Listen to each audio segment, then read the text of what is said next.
Well, hello, I'm Shawnee Allridge, your favorite real estate broker and appraiser in Atlanta, Georgia. Today, we're going to talk about how do you work with a cash buyer. And listen, I know we say cash buyers, yes, golden ticket, we don't have to deal with, any other party, right? They are the decision maker. They have the money and they're going to spend it how they see fit, right? They're making that executive decision on how they want to spend their actual cash. And it's great. It can be a great transaction. But the reality is, cash buyers, cash transactions come with their own sets of risk and responsibilities. They do. So today I want to share 4 tips for cash buyers. Okay. We want to make sure that we can, cut down on money, losing money, stress and headaches down the road. All right, let's go.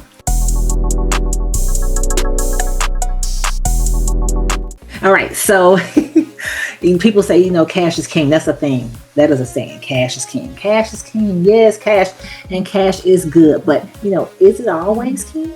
No, it's not. Okay. And you can always remember this. It's always a chance that the cash deal won't work out if you don't do it right. It's always a chance that the cash buyer could lose a lot of money because you didn't do things right. So we're going to make sure today that you take some things into consideration, right? Of course, be excited about the fact that we have a cash buyer, but also we got to do things in sequential order and still do things the way we're supposed to, okay? No shortcuts with the cash buyer, okay? All right, so the first thing is I want you to make sure that your cash buyer has a home inspection. Unless they are builders, developers, if they are a builder or a developer, having a home inspection, they know what they're doing, right? Don't worry about it.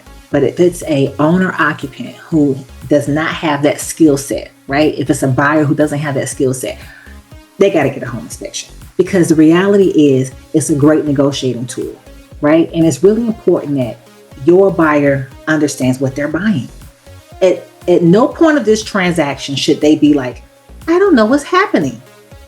Never, right?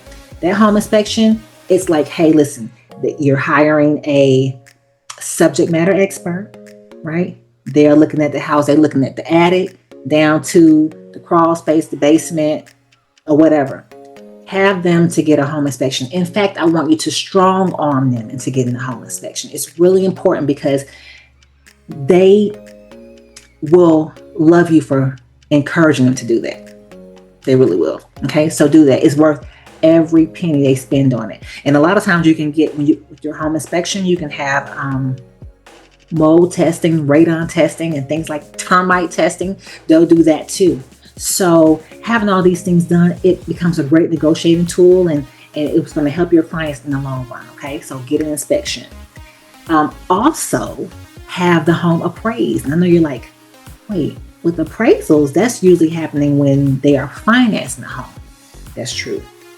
The buyer's mortgage lender is like, hey, got to have that appraisal done, because they want to know what the value is of this asset that they're investing in, that they're giving you the money for. And so they're going to have an appraisal done. That's financing. Cash, it's whatever you want. You can do that, right? You're going to still be paying for it one way or the other. If you're financing it, you're going to pay for the appraisal.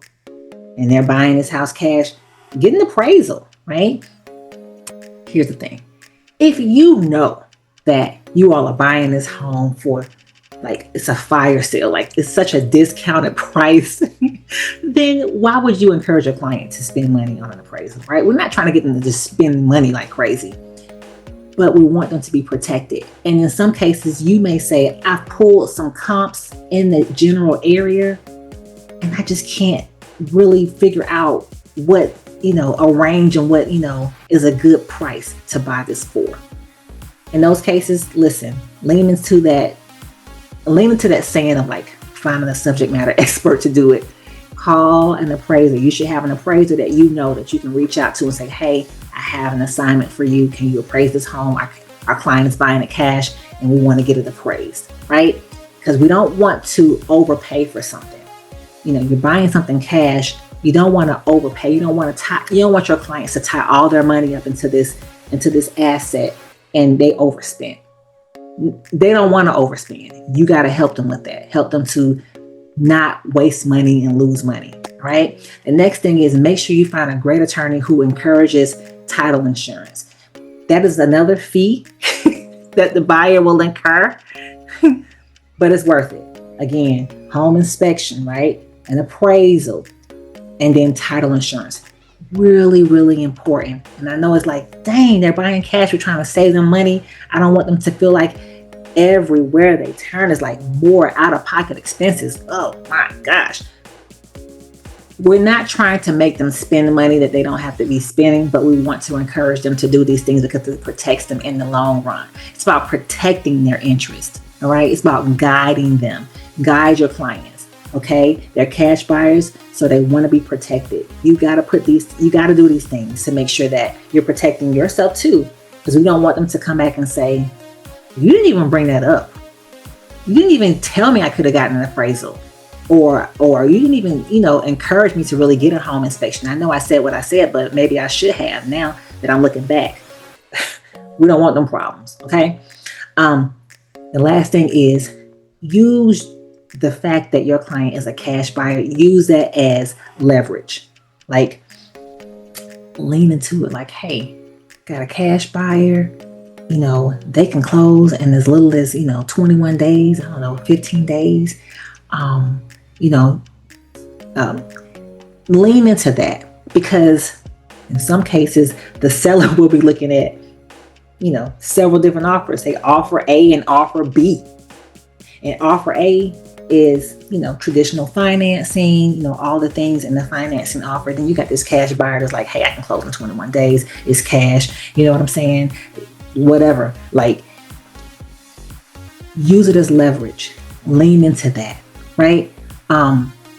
Some cash buyers don't even ask for closing costs, right? Because they're coming in low.